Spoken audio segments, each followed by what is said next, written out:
For years, the Rifleman's rifle, the Model 70, was the king. What was the answer to that for Remington? Well, they tried a couple of things, but they settled on the Model 700. This is a gun that became ubiquitous, adopted by the US military, and made in the millions.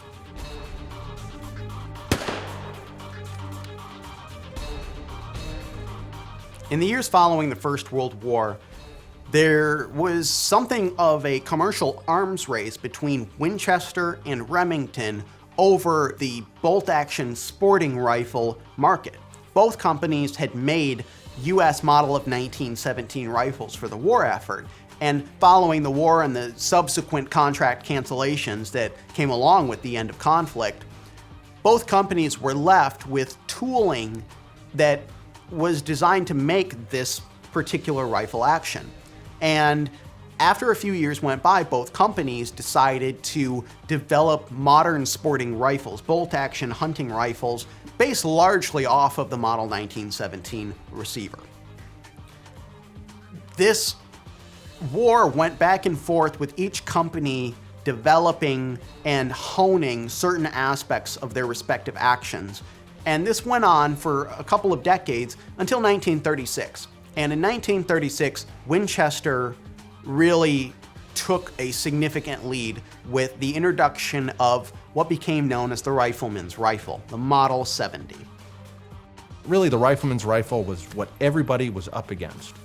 And Remington decided to design a whole new series of guns. You ended up with things like the Model 1100 shotgun. And then, 1962, you end up with Model 700, which kept some of the basics of the previous 721 and 722, but with better lines. And also the gun was designed to be more efficient to manufacture. You had a cylindrical receiver, so bedding the gun was actually a lot easier than even a Model 70.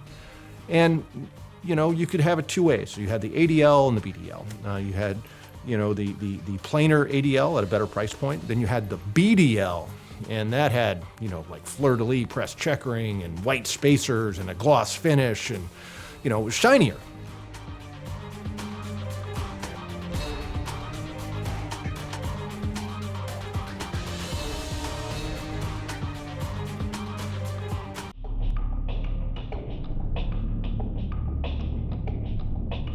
The Remington Model 700 is perhaps one of the most well-known, widely recognized hunting rifles in American history. It comes in a myriad of calibers, from .30-06, which was a standard military round, allowed guys to shoot up surplus ammunition, to some of the more modern 6.5 Creedmoors and some of the newer cartridges that are being introduced almost on a daily basis anymore.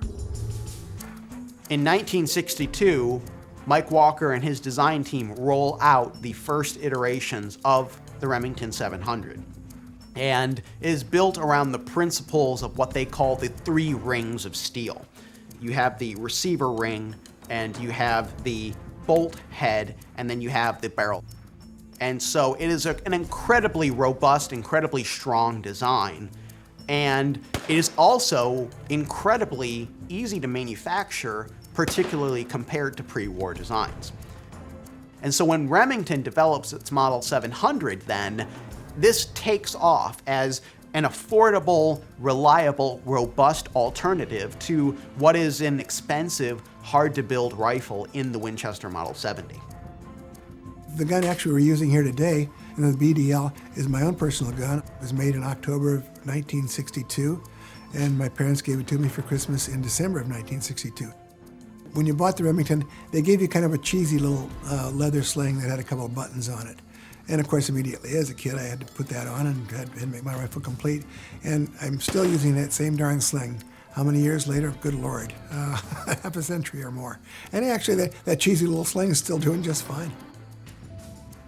At launch, the Remington 700 is available in two grades. There is the ADL and then the BDL. And this is generally considered to be like the average and then the better.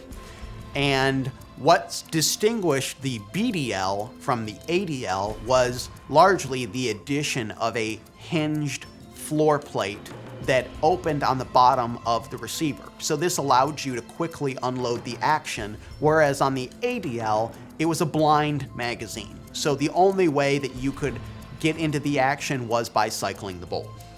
The Remington 700 went on to be one of the quintessential bolt-action rifles of the 20th century and into the 21st century. And at the core of the 700 line were these two options, the ADL and the BDL. The interesting thing about the Model 700 is, it's used by gunsmiths, it's used by long-range target shooters, but also it was used by the military. The United States Marine Corps created the M40. Now I think they're on the M40A5. They're still using that Remington action. The U.S. Army adopted the M24 sniping rifle system, SWS, as its sniper rifle. So, when you talk about the need for a rugged, reliable, accurate rifle, I'm not sure there's higher praise than having both the United States Army and Marine Corps adopt your gun.